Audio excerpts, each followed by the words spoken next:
shut up. That's what I said. I said it. Shut up. You ready to make history? Come on now. Yeah. You know, there's these two words. And when I say them, people get goosebumps because they know what happens next. So without further ado, Free smoke. look, scared cause I'm drowning in silence with bad thoughts. These days I don't have nothing to say, man, the bag talks. I put in headphones on my driver, pull up to the spot and give a good dick and Godiva. I can't lie, I'm uninspired.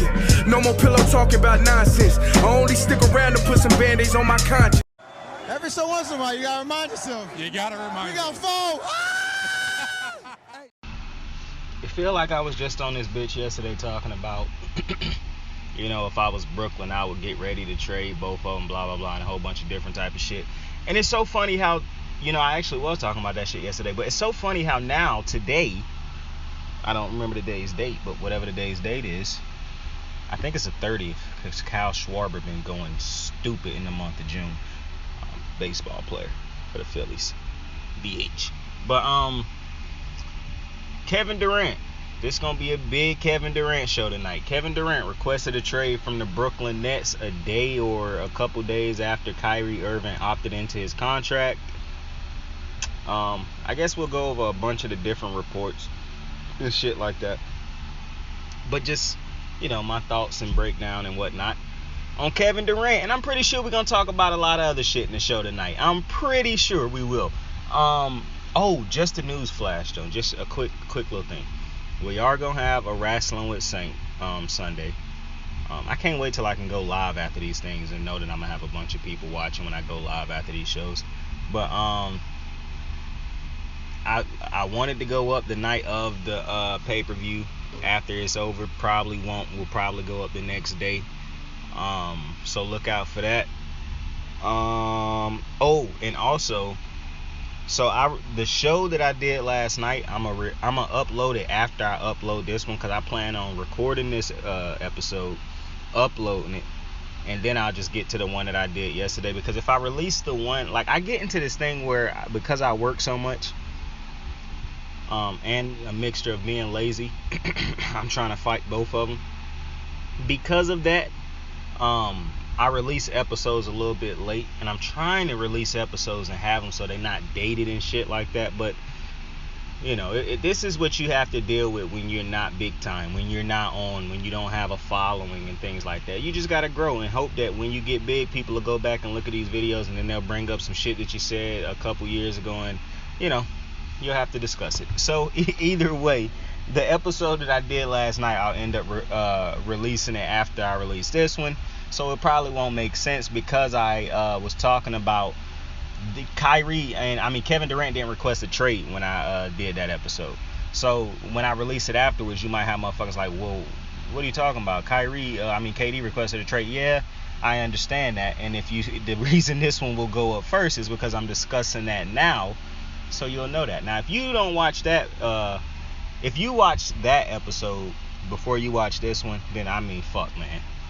I guess I can go back, since I haven't uploaded that one, and put in, I guess I'll just go back and put in a recorded snippet of me saying that I recorded this episode before KD requested his trade. So we're gonna be all good regardless. Either way, how fucking dope was the day? How dope was the day? Yo. I'm on these Pepsis, dog. I'm trying to get off of them. I'm trying to get off of sodas again.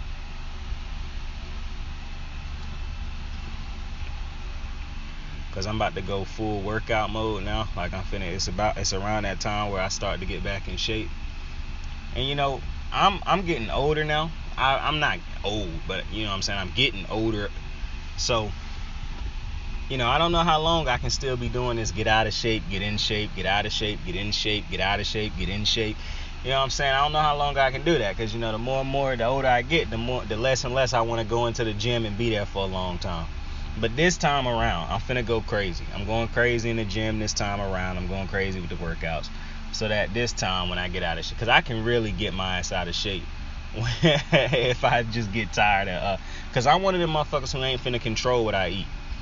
It's not going to happen. I'm not controlling what I eat, all right?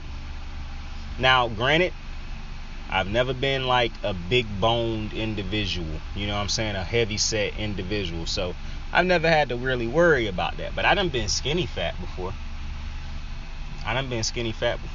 The first time I had ever gotten out of shape, I had got skinny fat. I was working at a warehouse, bro, eating them nasty ass chili dogs out of their vending machine all the time. But listen, we here to talk about Kevin Durant. So Kevin Durant requested a trade from the Brooklyn Nets. I can't say that I'm shocked. Well, actually, I am shocked that he requested a trade. But when I look at it overall, I'm not too shocked. A lot of shit to talk about after this happened. So, for one, this is pretty wild that Kevin Durant requested a trade because, I mean, I don't know what's going on with this dude and Kyrie, man. I mean, if you listen to these motherfuckers talk, man, you think they like brothers, like the closest of friends. Nothing can kill their bond. And then this goofy shit happened. Like, I'm just so confused by these motherfuckers, bro. I'm not even gonna lie to you. These motherfuckers are very confusing. So I am confused a little bit because Kyrie signed back with the team the other day. There's no way I'm gonna leave KD by himself. He called KD by his number though.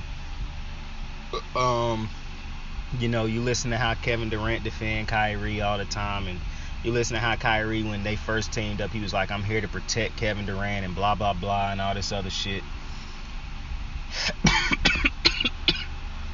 And now, hey, every time I cough and I excuse myself, my little nephew be like, why you say excuse me? You didn't sneeze. And every time I be like, yeah, I understand that, but still I cough, so I just say excuse me. He be like, yeah, but you didn't sneeze. Every time it end with me saying, man, shut your little ass up, man.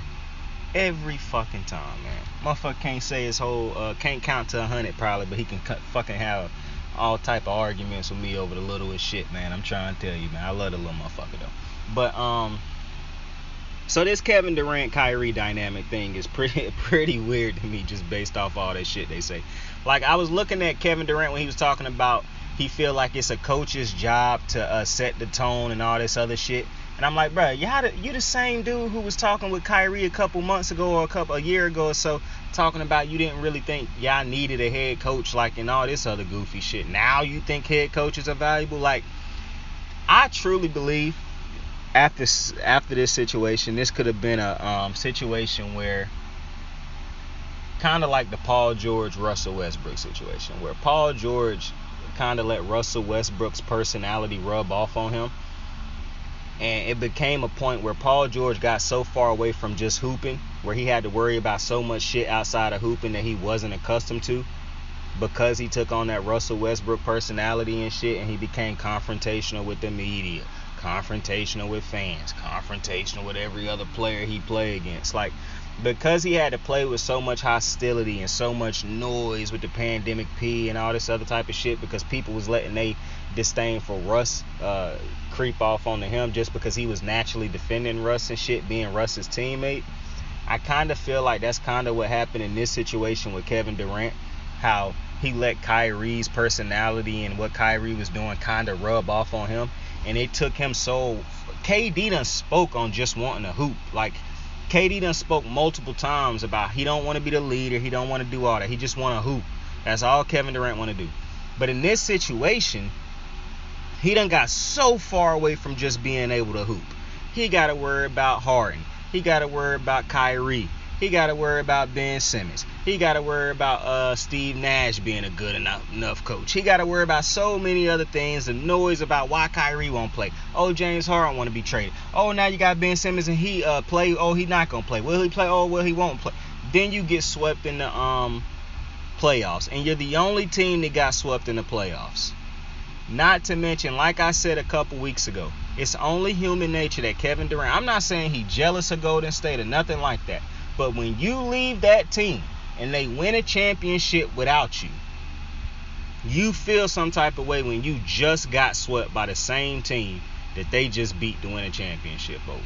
It don't even matter that the team that swept you is who just lost in the finals. You're the only team that got swept. You did not leave Golden State to go to Brooklyn and get swept in the playoffs the first round, beaten by Giannis the year before that, and not even making it the previous year before that because neither you nor Kyrie was able to play.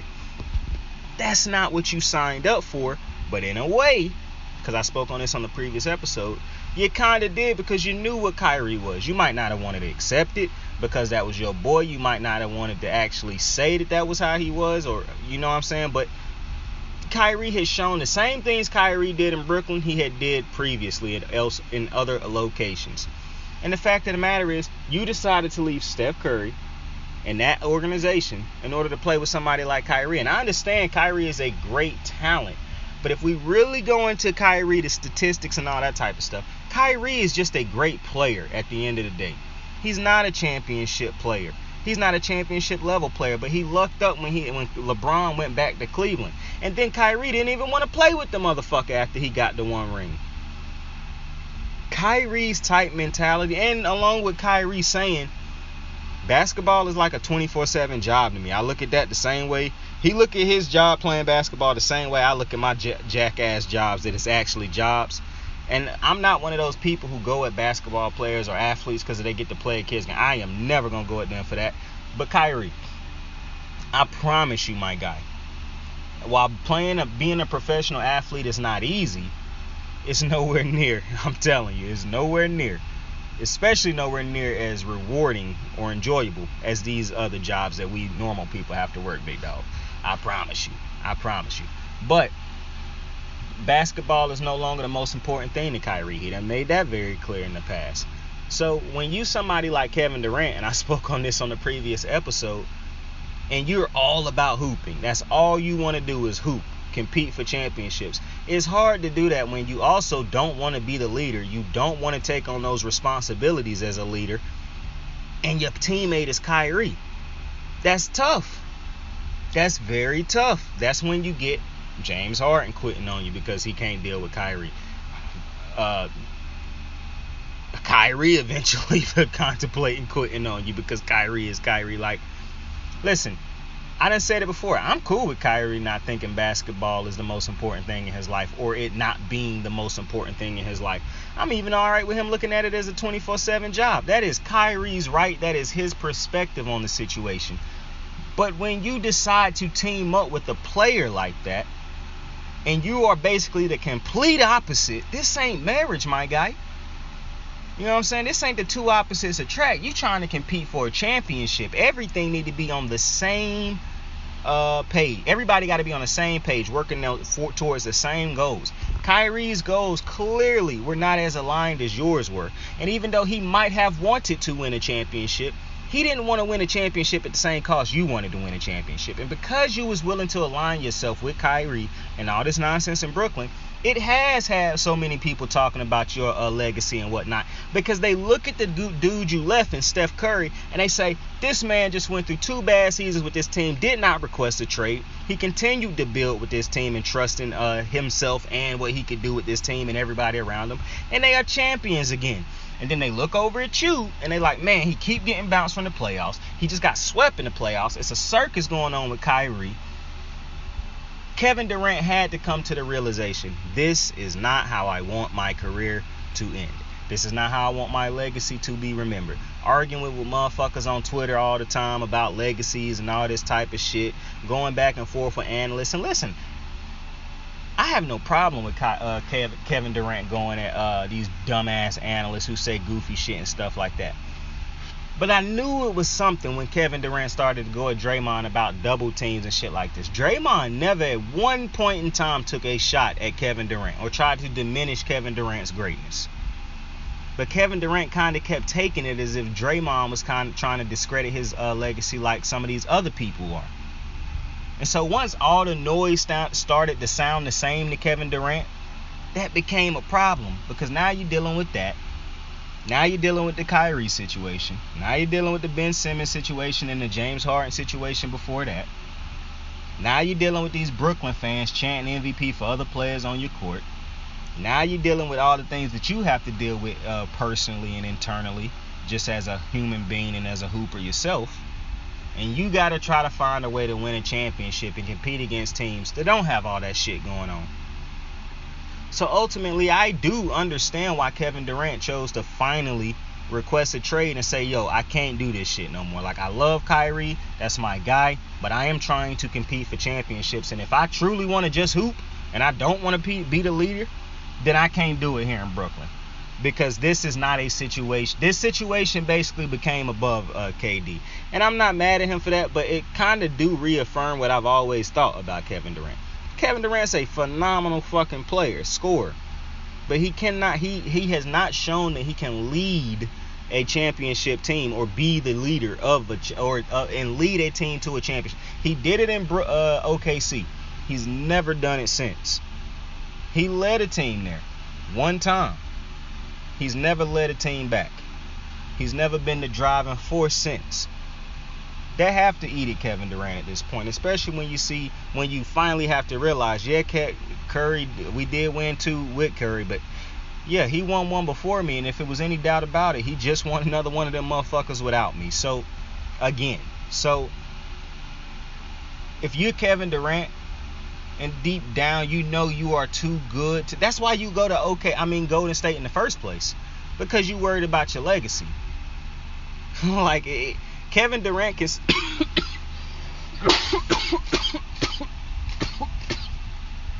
excuse me. Kevin Durant can talk about he don't think about legacy and talk about legacy talk and all that type of shit, but you go to Golden State because you was worried about your legacy. You was concerned about your legacy. Because if you weren't, you possibly don't go to Golden State. You probably just re-sign with OKC. And I'm not mad at Kevin Durant for caring about his legacy. I like that. Because he could act like Bradley Beal and just have re-signed with Brooklyn and stay with Brooklyn, keep eating up the money he was getting, and be happy. Not care about competing and whatnot. But Kevin Durant care about something more than just money. And it's no problem with Bradley Beal wanting to make as much money as he can. I'm happy he go out there and do that, but I don't want to hear him complaining and having all this bad body language and shit when they lose, and having everybody on Twitter and around the world complaining, oh, Bradley Beal, get us some help, The man continues to re-sign with an organization that won't get him no help. He clearly cannot raise this team above to where they need to get to. I truly think this man is just okay with making a whole bunch of money. He gonna keep saying that, oh, I just love the city and the fans and blah, blah, blah, and all this bullshit. But I think he just satisfied being rich and making all that money, that generational wealth. And I'm not mad at him. I think he just came to that conclusion. And maybe one day when he no longer the Bradley Beal that he is right now, that can put up these pointless numbers, maybe he'll go to a team that can compete for a championship and play as a role player or something like that. Who knows? He don't strike me as a guy who would care too much that if he got to the back end of his career and could only average like 15 something points off of the bench, he would care too much about that. You know what I'm saying? He don't really seem like a Kobe, LeBron. I'm not going to stay around averaging 15 points and be cool with that. You know what I'm saying? He seemed like a dude that if you're willing to pay him enough money, then he'll be fine with that. So, I'm pretty sure when he retired, the Wizards will hang his jersey up or some shit like that. It'll be undeserving, but, whatever. I guess because he stayed with the fucking team, that'll make it worthy of him being able to hold his fucking jersey in the rafters. I don't know. I don't really like speaking on Bradley Beal, to be completely honest with you. I'm pretty sure he's a cool ass dude, but this level of collecting bread, like I said, have no problem with it. But if the only reason you get into the game is to make bread, to make money, to make generational wealth, bruh, you should never be seen bitching and complaining and pouting and all this bullshit he do when his team losing, bro. Because that is a complete contradiction to what his actions have shown, bro. Like, you do not care about winning, bro. And don't feed me that bullshit. Oh, well, he want to win and make money in Washington, bro. What are you talking about? I'm pretty sure KG wanted to win and make money in Minnesota. He realized that shit wasn't going to happen. At some point in time, Dame going to have to realize making money and winning in Portland ain't going to happen. You can make a bunch of money there, but you ain't going to be winning no title there. It's point blank period. And I'm actually more ashamed. Not ashamed. I will be sadder for Dame if he never touch a title than for Bradley Beal. Because Bradley Beal done proven for a long time he ain't trying to compete for no championship. So, like I said, happy for Bradley Beal that he made the bread he made. But that'll probably be the last time we talk about Bradley Beal for a long time again. Because why would I be talking about the Wizards and Bradley Beal? Like, I really do be wanting to get kind of disrespectful. But because I do like that players make the money that they make, and I always want people to get rich and get generational. But I do kind of be wanting to, man. Bradley Beal is just a real different story for me, because a dude with that type of talent wanting to lose when you can make good money signing with another team and playing with a team that can actually compete for a championship. I mean, that shit just really irritates me, because I understand that you would be taking a pay cut in a sense, because they couldn't pay you more than what Washington can pay you, but they still could offer you a max contract. Because it ain't like they wouldn't be offering Bradley Beal a max contract. Like, if that motherfucker wanted to sign like before with the Lakers or the Warriors or any team with another superstar on it or another star on it, they would have given Bradley Beal a max contract and moved some shit around to get that man there. I'm pretty sure the dude who was already there would have gave up some money to get Bradley Beal to get the max contract if that's what he wanted. So for me, man, I'm just be honest. I really just get irked by the way Bradley Beal done this. I like I said, I'm not irked by him making money, but because I am a motherfucker who want to win, like I value championships and motherfuckers who can make their money but also win, because if you win at the level of a Steph Curry, LeBron James, you're going to fucking make your money. So when that's the only thing you prioritize, like LeBron James and Steph Curry still made their money, bro. And I'm pretty sure they wanted to prioritize money back in the day. They had to. That's the only way LeBron become a billionaire and you make the money that Steph making, right? But they also understood winning, bro. And LeBron James did shit back in the day to prove to you he wanted to win. This dude, Bradley, like, bro, Bron clearly making money business moves at the back end of his career because winning was the most important thing in his prime. Bro, Bradley Beal is willing to waste his prime, bro, just for some extra bread, bro. That's wild to me, bro. And like I said, I'm not trying to hear that shit. Oh, you know, he just loyal to Washington. Bro, why would he continue to remain loyal to a team that's never going to be good? And I'm not talking about, oh, they made it to the play-in, the 8th, 9th seed. No. This team's never going to truly compete for a championship, bro. John Wall will not have a better chance to compete for a championship. But Bradley, man, I just don't understand it, bro. I don't understand it. But with Kevin Durant, that type of he ain't a Bradley Beal type motherfucker, bro. Clearly Kevin Durant know he can make all the money in the world, bro, but he not satisfied with sitting around losing. And I fuck with that, because Kevin Durant is 34, bro. He ain't got time to just be sitting around losing and shit like that and competing for the 8th and 9th seed and losing in the 1st and 2nd. No, Kevin Durant should be competing for a legitimate chance to win a championship. Now, it's going to be some people out there who do not like that Kevin Durant requested a trade. They're going to be like, oh, he running from the grind again. Shout out Dame Lillard. They're going to be like, he running from the grind. He can't compete for a championship by himself. That's a bozo statement. I just want people to know that one specifically. But he can't lead a team. He left Golden State for this, and now he want to leave. Like, it's going to be a lot of people going at Kevin Durant, and I understand some of it. But like I said, I don't really have a problem with him requesting a trade out of Brooklyn. I will say this. I heard some analysts talk about how this really, what NBA players are doing, like specifically Harden, Kevin Durant, Ben Simmons, these guys who force their way out of places they don't want to be after a year into the contract and shit like that. I'm all for player movement and shit like that, and I would never want them to create rules that would fuck up players' ability to move around and shit like that. But I do kind of understand fan bases, owners, GMs, analysts having a problem with this to an extent. Because this dude, I don't care about that shit, loyalty in sports. I could care less about that, because teams aren't loyal. So I think it's just fucking buffoonery to try to make players be loyal when teams aren't.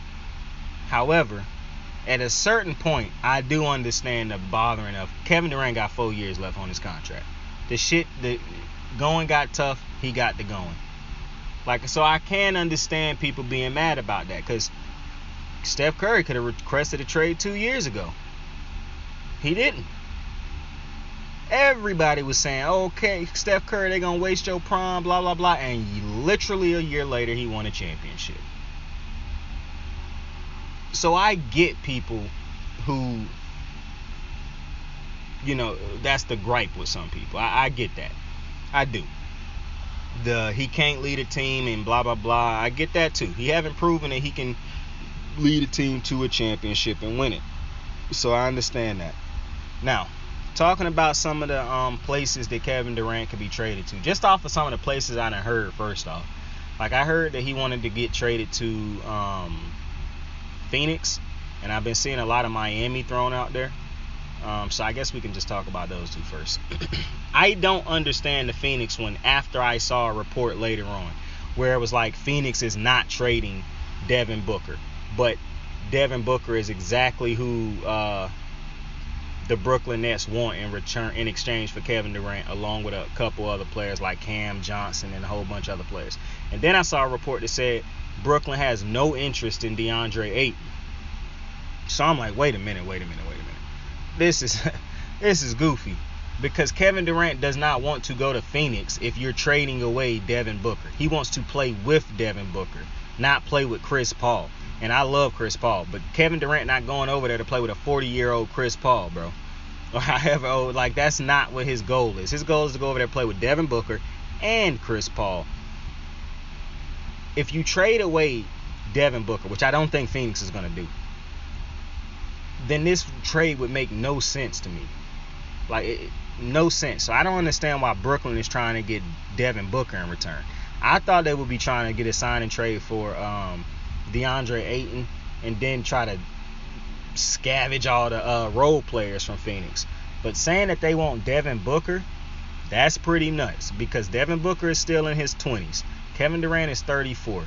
That to me makes no sense for for Phoenix to trade away Devin Booker. Hell, I would trade away Chris Paul before I would trade away Devin Booker. It would make no sense to trade away Devin Booker. To me, Phoenix should be trying to push, if anything. If you have to get off of either Devin Booker or Chris Paul, Phoenix have to be pushing to get off of Chris Paul, not Devin Booker. I know Monty and Chris Paul close. There's no fucking way. Now, what you should be trying to do is to keep Chris Paul and Devin Booker. But if you have to get off of one of them, it can't be Devin Booker. It cannot be Devin Booker. Devin Booker has to be the guy that you keep along with Kevin Durant. Has to be. You cannot trade Devin Booker, especially if these motherfuckers talking about they don't want DeAndre Ayton, and DeAndre Ayton probably won't even come back to the Suns anyways. Like, there's no way that you get off of Chris Paul. So that's wild to me that the Nets want, Devin Booker in return. Now, I think this trade, I saw some people talking about this on ESPN. This trade is going to be like them trades they was talking about where when Shaq was getting traded to LA was like, we want Dwayne Wade, and Miami was like, nah, you ain't getting Dwayne Wade. And then LA came back came back and was like, okay, well, fine, we want Lamar Odom. And they liked Lamar Odom, but they eventually knew we had to get off of somebody, like they were saying on ESPN. So they got off of Lamar Odom. That's what's going to end up happening. So I do think Phoenix can make this trade, because I don't think they're going to get off of Devin Booker. After the Nets go around to multiple teams, realizing that none of these teams is trading away their young star for Kevin Durant, because the goal is to get Kevin Durant with that young star, then I believe one of two things is going to happen. They're going to go back around again and try to get see what's the best package they can round up after that, which I think could be a Chris Paul package, or my man's going to end up in Portland. Now, I don't think he's going to end up in Portland, but I would love to see him in Portland with Dame. The only thing is, I don't even know what you would give away if you Portland. They traded away most of their good assets to the Clippers, which is another team that I think he should contemplate. Now, the Clippers, is funny because I said in my previous show last night that the Clippers will never win a championship because they are the Clippers. If the Clippers could put together a package, because the Clippers got some great role players. Now, they got older role players like Batum and Reggie Jackson. I don't even know how old Reggie Jackson is now that I think about it, but I think he's in his 30s now. Markieff Morris, I believe, is the one that's on their team. Like, they got a lot of good role players, but they older role players. They're not like young role players. They like vets. And you don't want a whole team full of vets, but you do want some vets. But I think a package from the Clippers would be centered around Paul George. Because there's no way the Clippers going to... Well, I wouldn't be shocked if the Clippers find a way to put together a package that could get them Kevin Durant, Kawhi Leonard, and Paul George on the same team. Only because they found a way to get Paul George for a package that you did not think they would be able to get Paul George for. Like, I could see them packaging up Zubac and a couple other pieces, trades, some draft parts and all that type of shit to land Kevin Durant. Now, I don't know if that would work financially, paying Kawhi Leonard, who signed an extension last offseason, Paul George, and Kevin Durant. I don't know if that would work financially, but I could definitely wake myself waking up one day seeing that trade just went through. I could definitely see that. I'm not going to lie. And if that team was a team, that would be a championship team right there if they were healthy.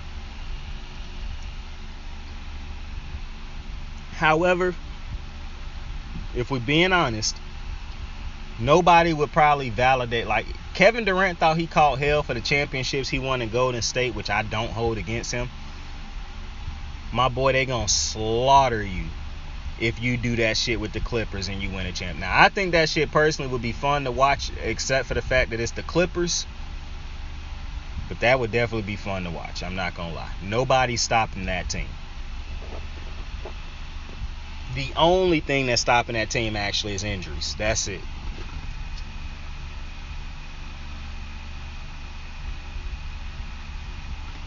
Now, the other team that they was talking about was the Miami Heat. Now, I can see KD in Miami, but this is the thing. Miami can't trade Bam Adebayo to the Nets because something about you can't have Ben Simmons and Adebayo, two dudes on rookie contracts or rookie extensions from different teams on the same team that they got traded to.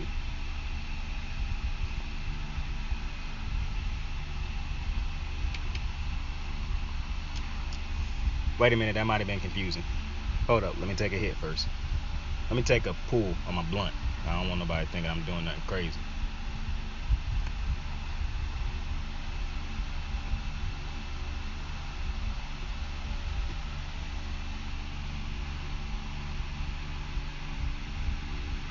Now, I don't, what was we saying?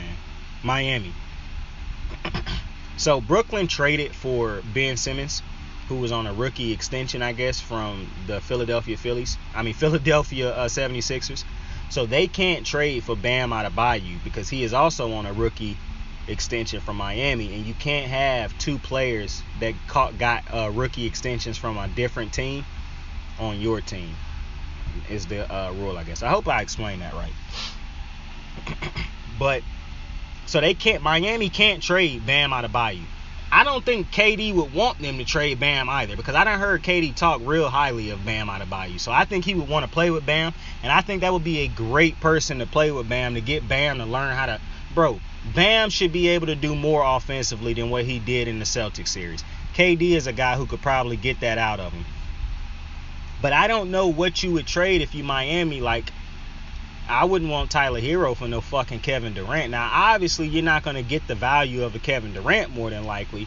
But I damn sure don't want no Tyler Hero. Because if you trade a package involving Chris Paul for Kevin Durant, you're not getting the value of a Kevin Durant. But what you're getting is a bunch of great role players to eventually try to get a player to fit into this role with all these dudes and build something. So even then, you wouldn't have a... and depending on how Chris Paul look at his age now, you know, if he looked good for his age still, if he looked like Chris Paul, that'll still be a playoff team in the East. But it won't win nothing. But that won't be worth KD's value, but it'll be a great package. I don't know what Miami could give, because Tyler Hero, I know he's younger than Chris Paul, so technically you would want him, but he ain't better than Chris Paul unless Chris Paul is what he was just showing us in the series against Dallas. If that Chris Paul that we just saw against Dallas is the Chris Paul we see next year, then yeah, Tyler Hero is a better trade. But I wouldn't want Tyler Hero for Kevin Durant. Like, it would be very hard for me to accept Tyler Hero as the main player in a package for Kevin Durant. Like, dead ass. Like, and plus, Miami don't have PJ Tucker. He just signed with the 76ers. That's a great signing. Yeah, I don't understand how and I heard that Kevin Durant have a place in Miami. I don't know if that'll sway him. And Miami would look phenomenal on Kevin Durant. Those threads, him and Jimmy, I love it. But that's the thing, who you got around him? You got Kyle Lowry. I don't think you would put him in a trade. I mean, I don't even think they would want Kyle Lowry. I don't know what the package is that Miami can put together. Who you putting? Duncan Robinson, those 2 point guards that was bad in the playoffs, in my opinion. Like, I don't know what package Miami would be able to put together in order to bring over Kevin Durant. I would love to see him in Miami. I just don't know what Miami can put together to get him. Now let's jump off the deep end for a second, because this isn't going to happen, but this is actually very interesting, because a team that could actually put together a package right now and get Kevin Durant is a team he just left a couple years ago, Golden State. Now, Kevin Durant obviously is not going back to Golden State. I understand that. But let's just have fun for a second. Golden State could package up. They could create a package with this multitude of players. Jordan Poole, James Wiseman, Moses Moody, Jonathan Kuminga, Andrew Wiggins. It's a lot. It's all those players, including a bunch of draft picks and all that type of shit. You could put together to introduce a pretty enticing package to the Brooklyn Nets. Now, I do think that's a package that Brooklyn would accept if they were able to get. Like, if Brooklyn had a package presented to them by Golden State, let's say KD wanted to go back to Golden State, and they was like, okay, Golden State, give us a package. They know for a fact they're not getting 3 dudes. They're not getting Curry. That's never gonna happen. They're not getting Clay. That's never gonna happen. And they're not getting Draymond Green. They're not getting either of those 3 players. So the next players, the thing that the Warriors have working for them, they got a lot of young players that are great players right now. Jordan Poole has already shown you can be a great player. We don't know what Jonathan Wiseman is going to be, but from all indications, if he can get healthy, people think he'll be a game changer for Golden State. Moses Moody, Jonathan Kuminga, so many dudes with such an upside. Now, if you don't want a package of young dudes and you want more veterans or an established star, then you're not trying to get that package from Golden State, because you don't trust that Wiggins will be the same type of player he was in Golden State with you. And I get all that. And if that's the case, then Golden State couldn't put together a good pack. Even though I think it'd be pretty insane not to want a James Wiseman and a Jordan Poole if Kevin Durant told you. Like, if I'm the GM, Sean Marks of the Brooklyn Nets, and Kevin Durant come to me and say, I want to be in Golden State again, I'm calling Golden State up and I'm immediately saying, Kevin Durant want to come back. I want James Wiseman and Jordan Poole. And we'll talk about all the other things included in the deal, but that's the first place it's starting, with Wiseman and Jordan Poole. I got me a center and I got me a point guard. That's where the deal starts.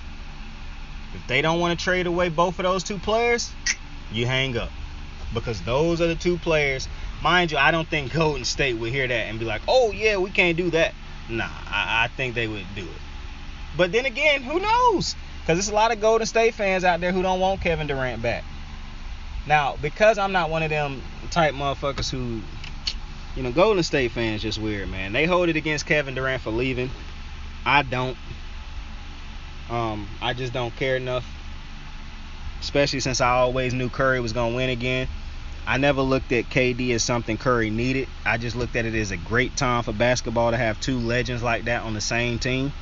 And I enjoyed it while we had it. And if he wanted to come back, I wouldn't have no fucking problem with that, like some weird Golden State fans. Also, what I want to see more than Kevin Durant in Golden State is LeBron in Golden State. I think I done said that multiple times. But that's what I want to see. Curry and LeBron. I want to see that more than anything. And if this is my thing to LeBron. I know this is a Kevin Durant show, but we got to talk some LeBron James real quick, because I don't talk about LeBron James all the time anyways. LeBron James hinted at him wanting to play with Steph Curry and all this type shit. And he knows Steph Curry is not leaving Golden State. Curry will be retiring a Golden State Warrior. That is done. LeBron James is one of the greatest players to ever play the game. He's still clearly got a lot left in the tank, or something left in the tank. He got 25 plus a game still left in the tank. So I don't understand why you would want to stay in LA past this year if you deal with the same shit you got to deal with that you've been dealing with since you got there. AD getting hurt all the time. you having to carry too much of a load. If those things continue to transpire while you are in LA, I don't see why you don't just request a trade to Golden State. Or because LeBron James is a very what do you call it? LeBron James don't ask for trades. He play out his contracts. And I respect the fuck out of that with LeBron. He's never requested a trade from a team. He's always played out his contracts. So I don't expect him to request a trade this year. So let me actually change that. I expect LeBron James, don't re-sign with LA, bro. Opt out of your contract at the end of the year and sign with Golden State, big dog. Just do it. Just do it. Give the world what they want to see. Everybody want to see Curry and LeBron on the same team and winning a championship together. Everybody know it. People might not want to admit it, but that's some shit that people want to see. People want to see those two GOATs on the same team competing for a championship. I'm just telling you right now, that's what I want to see. And LeBron James is too great of a player to end his career dealing with fucking LA's problems. And I'm a Laker fan my whole life. I don't want to see LeBron end his career the way Kobe had to end his career with the Lakers, having to deal with all the mismanagement of the organization. The Lakers should have never traded for Russell Westbrook, yet they did. I don't think the Lakers should have ever traded their young core to bring over Anthony Davis, but they did. None of that, while LeBron might have had something to do with all of it, none of that is his problem.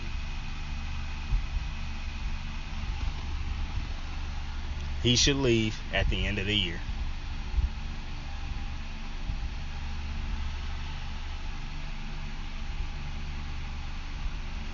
Now, is that going to happen? No, it's not. He's not going to leave to team up with Steph Curry. But I just want him to stop talking about it and be about it. Stop telling me you want to play with Curry and go play with him.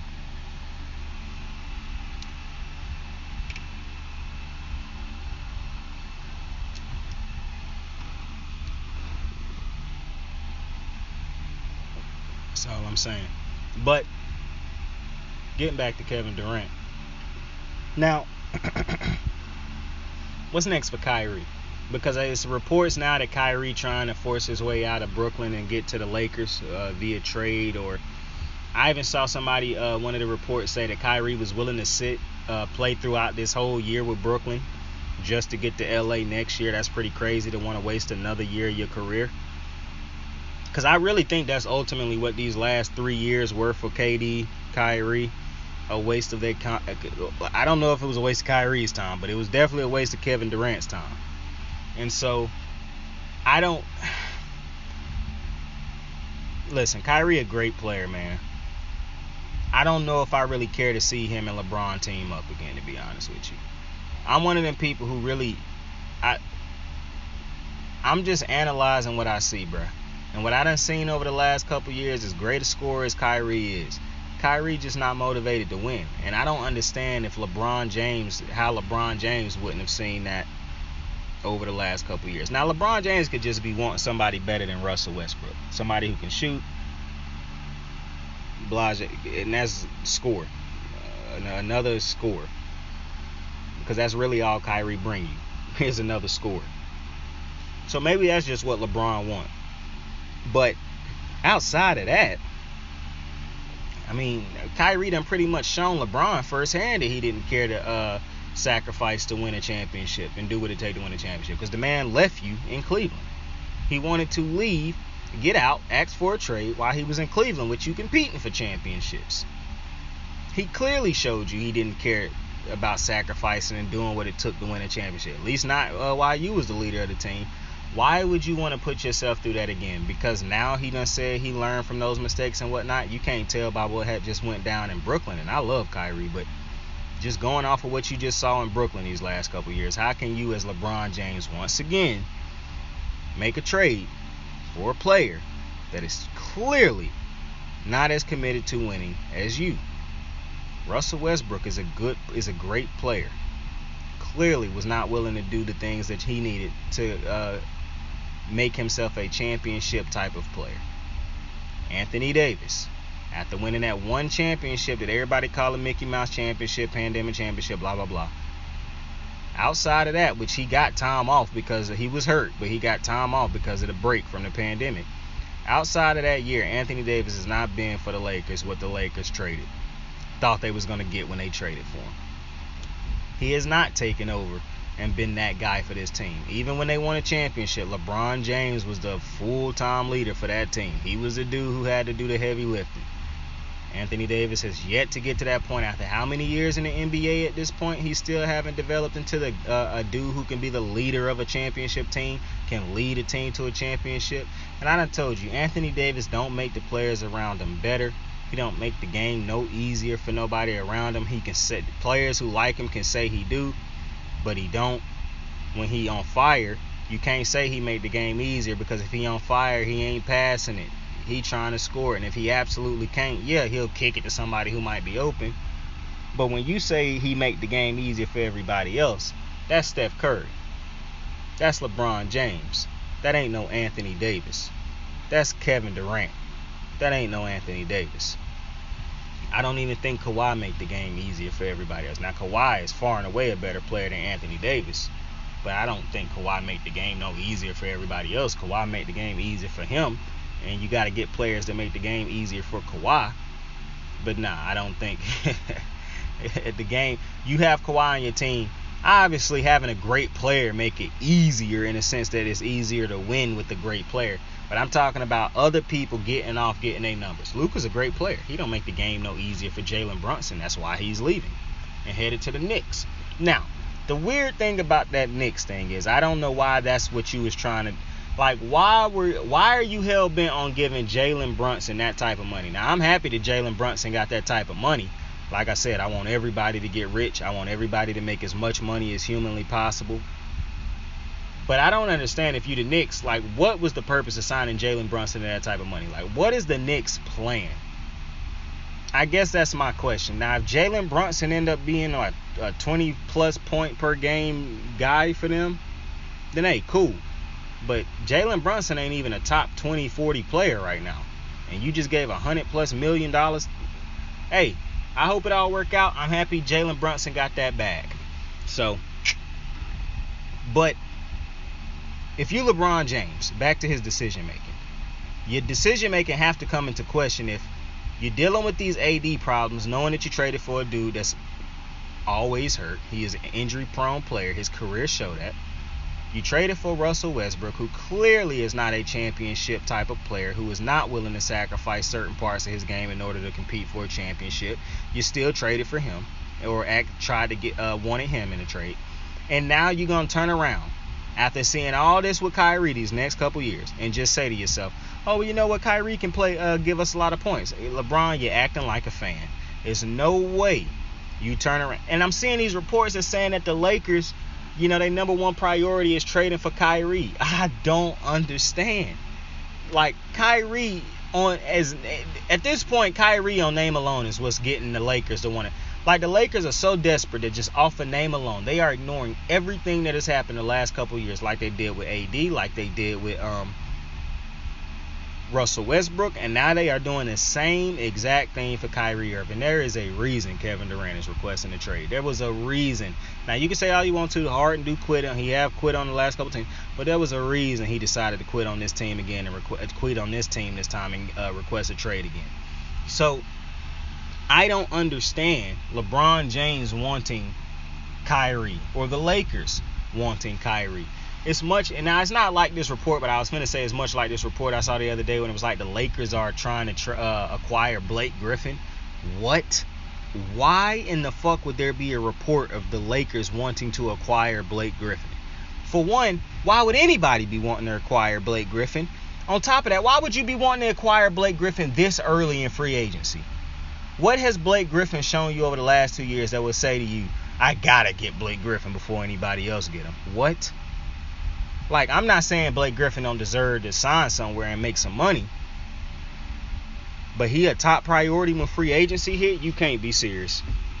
And the Lakers trying to get him? Have the Lakers not learned their lesson from signing these older players that don't really contribute to the team? PJ Tucker is a player that you go after as soon as free agency hit. That's not a player that you let sit around in free agency for a great team to be able to sign him for a mid-level exception or some shit like that, even though PJ Tucker had to be smart enough to know he was done with that mid-level exception shit. He played too much of a key role in teams being successful and being title contenders. It's just like Jay Crowder. Jay Crowder ain't signing for no fucking mid-level exception nowhere no more. He know that he is a title, a championship caliber player for the right teams. He ain't signing no fucking mid-level exception unless it's for a key piece on a championship team. Like I'm talking about that team stacked and he wanted to get on it.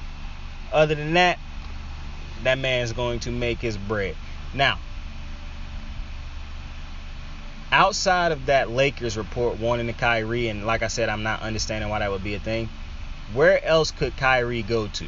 I think, personally, the Knicks should have tried to trade for Kyrie. Dead ass. I think the Knicks should have tried to. For one, Kyrie is bigger than personality-wise or accomplishment-wise, I guess. You could say he would be the most accomplished out of everybody over there. And I think it would be good to put him with Julius Randle and those guys. Like, I mean, you don't have nothing right now over there anyways. And listen, maybe, Jalen Brunson is the better move ultimately. I don't know. But I'm struggling to really find places for Kyrie. I saw somebody say the Mavericks. That would make no sense to me. To have two ball-dominant guards that don't play no defense in Luka and Kyrie. That would make absolutely no sense to me. I don't understand him going to Portland. I don't even think Kyrie would want to go to any of these small towns. I mean, could you see him in Milwaukee? Also, the contracts would have to make sense. So I don't even know what team's contract would have the space to be able to sign Kyrie. And I guess the Lakers is the only move he would be willing to make. I really don't know. I mean, him staying in Brooklyn with Ben Simmons, if Ben Simmons healthy, I don't know what that could be, to be completely honest with you. I understand that Ben Simmons would have more space in the paint to work, unlike what he had with Joel Embiid. So, I mean, it could work, to be honest with you, with Kyrie and Ben Simmons. But other than that, I don't really know where you could trade Kyrie to. For a team that's competing for a championship, like, obviously you could trade him to any of the bad teams, but I don't know what bad teams would want Kyrie right now. Because I think most of the bad teams are trying to build up their young core and whatnot and eventually compete for a championship. So I don't really know where you would trade Kyrie other than LA right now at this point in time. So I don't know, man. It's weird because I really do feel like Kyrie's value done been shot from the simple fact that I think teams see how, Kyrie done been over the last couple years with his last couple teams, and they're like, you know what? Don't really want to take that chance unless you the fucking Lakers and just desperate. But yeah, I don't know where Kyrie would sign at this moment. So wherever Kyrie end up will be a shock to me, unless it's the Lakers, obviously. And then I won't be shocked because here we go again with the Lakers. I even saw somebody say they could just try to trade Russ and Kyrie straight up. I don't think Brooklyn would do that, but I mean, who knows? Maybe they just would want to get off of Kyrie. I don't know. I don't even know what like value Kyrie would bring back for you. Like, they know Kyrie on an expiring contract. I mean, you might as well trade for Russ. At least you know Russ going to show up every day. He's going to be involved. He's going to actually be not the best of leaders, but he will be a leader for the team. He will give you everything he got every single night. I actually don't think having Russell Westbrook on your team is bad if you're not competing for a championship. If you're a team that's rebuilding, I actually think Russ is a good piece to have if you don't have a point guard. If I'm the Hornets, I wouldn't want Russell Westbrook because I got LaMelo Ball and I don't want him taking the ball out of LaMelo's hand.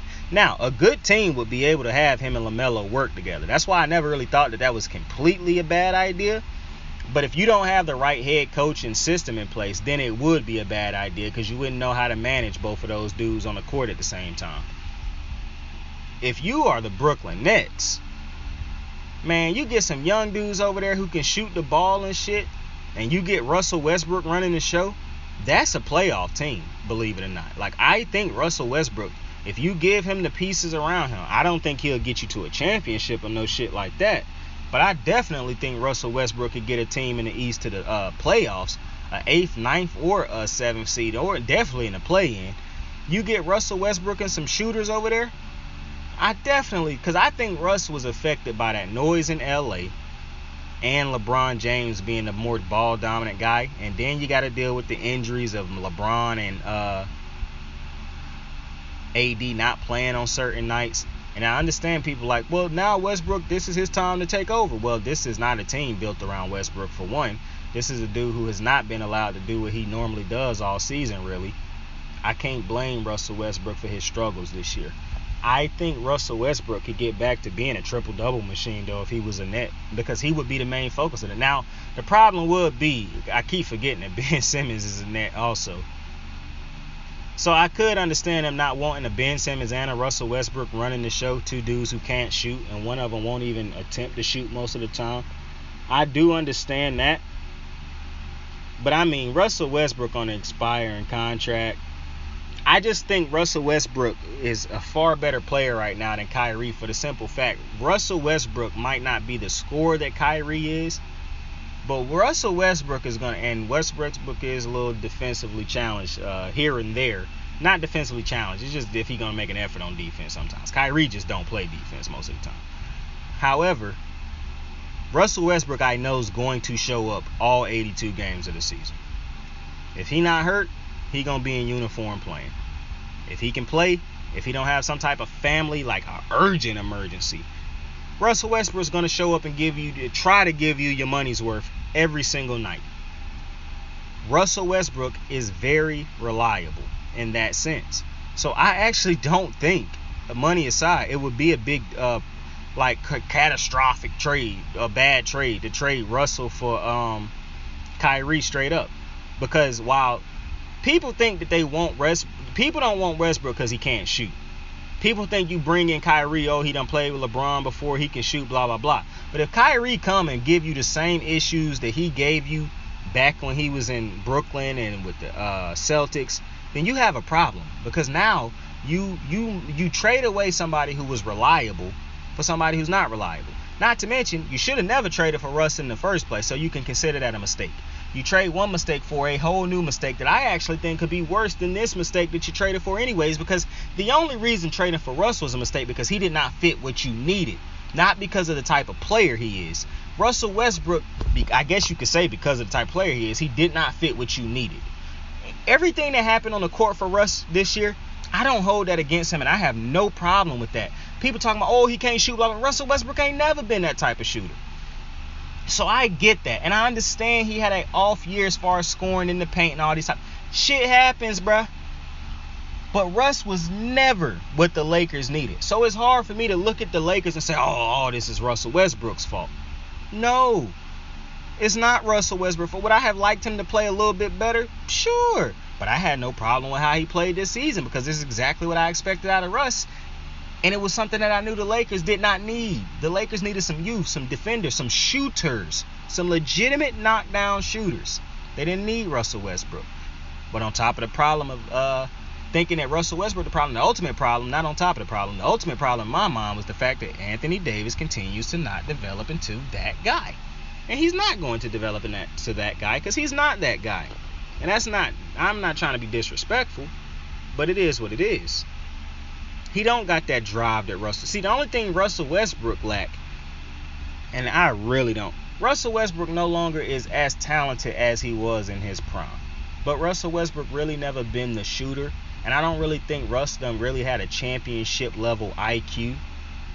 And I hate saying shit like that because it make it sound like I'm calling the man stupid or something like that. But I'm not. I'm just saying I don't think he possessed the championship IQ of like a LeBron, a Draymond, a Curry. You know what I'm saying?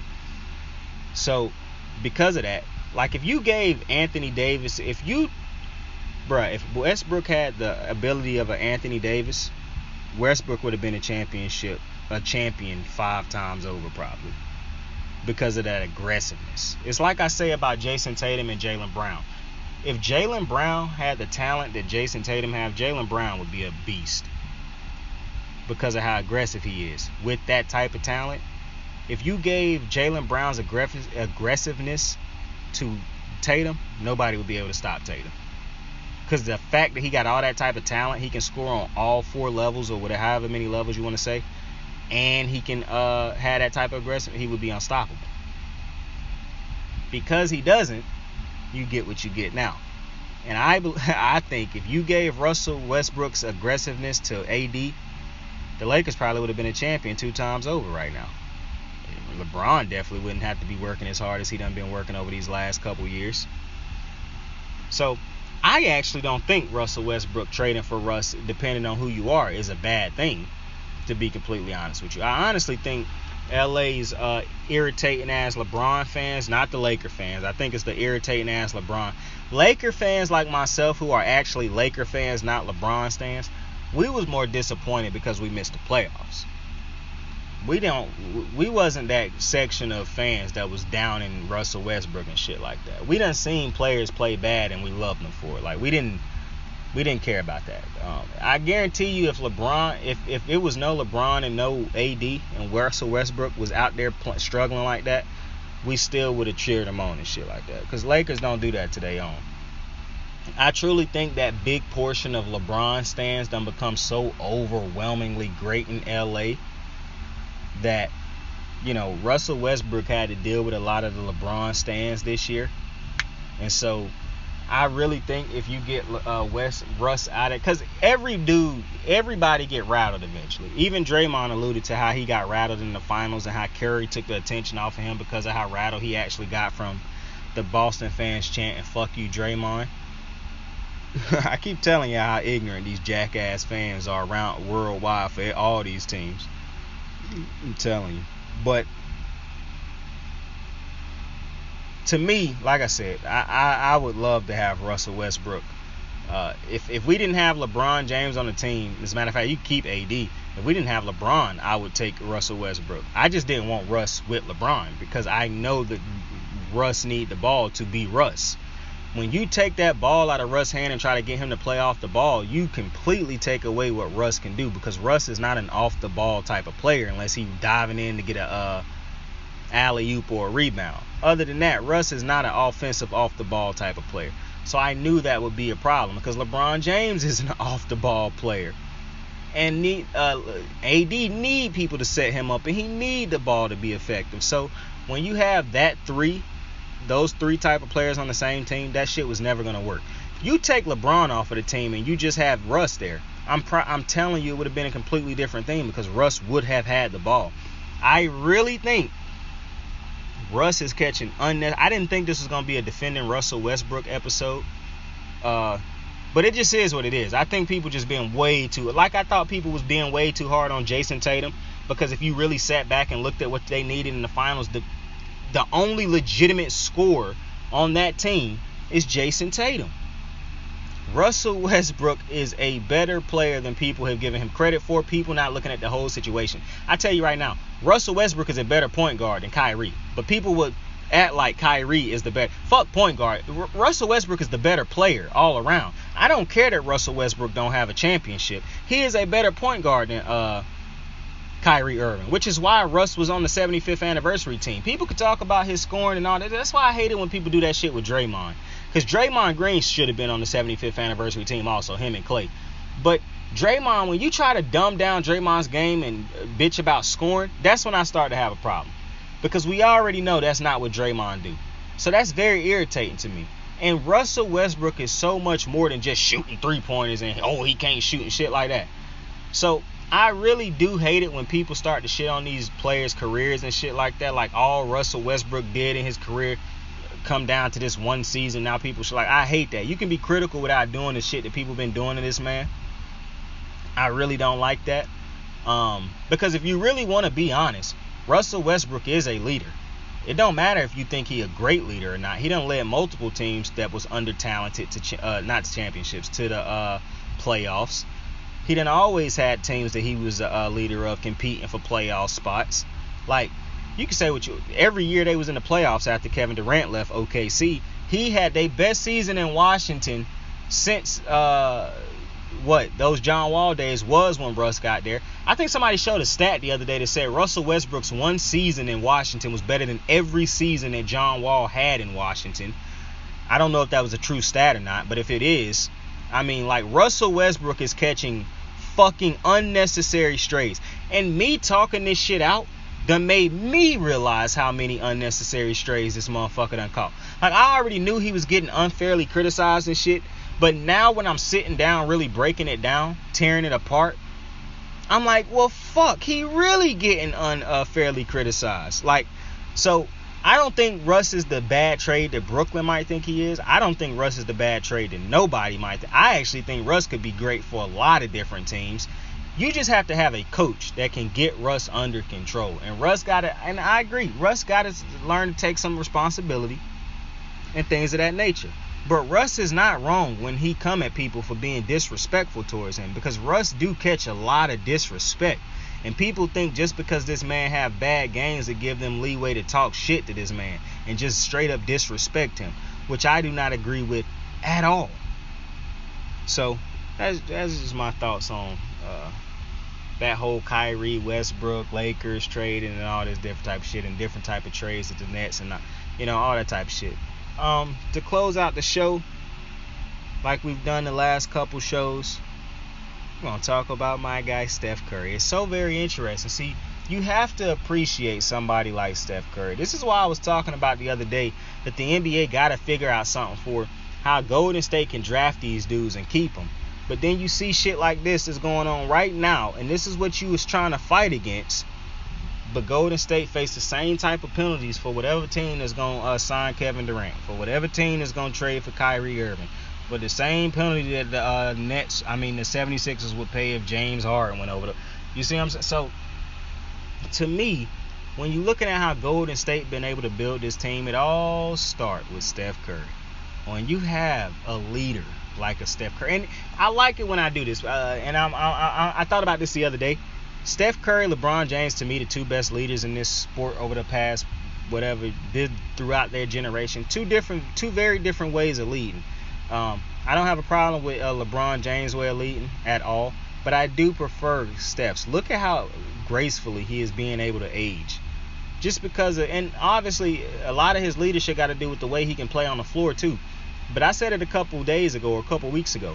The fact that Steph Curry can come off of the ball as the type of player he is, as the great that he is, run around like he do, come back to the ball and get it, set screens for everybody else, run around knowing that the play is not for him, that it might be for somebody else, running around knowing you setting up somebody who's nowhere near the level of great as you. Because Steph Curry ultimately understands that teams win championships. And if I can keep everybody engaged and involved, then I have a way better chance of not only winning, but I'm going to have an easier time winning. I'm not going to have to go out there and drop 40 all the time. See, some people drop 40 and we get excited. But then it eventually get old when they constantly doing it, because you're like, well, I mean, they got to do it. But then you see the dudes who ain't got to do it all the time doing it. And you're like, oh, that's lit. Now, obviously, it's a little different sometimes. But, the gist of what I'm saying is the fact that Curry don't have to go out there and worry about, oh, I have to score 40 every fucking night or we got no chance. That's something, it's a beauty in that. He was willing to trust his team, his manager, his general managers in the front office to put talent around him, to make sure that he aged gracefully, to make sure that he wasn't wasting the back end of his prime, to make sure he wasn't wasting any valuable years of his career. Hey, man. Y'all gonna realize, the haters is gonna realize one day how unfucking believably great Steph Curry is, bro. I'm telling you, the man top 5 to me. He the third greatest player I've ever seen in my lifetime with my own two eyes. The first one being Kobe Bryant, the second one being LeBron James, the third one being Steph Curry. Now this is what's weird. I don't think I would ever put Steph Curry over either. Nobody's ever gonna be over Kobe Bryant. But y'all gotta remember, I told y'all, Steph Curry my second favorite player all the time, second favorite athlete. And I got him behind LeBron because Miami LeBron is just very hard for me to get out of my head. Like, I watched that motherfucker in Miami all those years. That motherfucker was unreal. Like, that motherfucker was unreal. Yo, real quick, yo, this dude, Nick, man, this is what I'm talking about, man. This dude, Nick Wright's a bitch.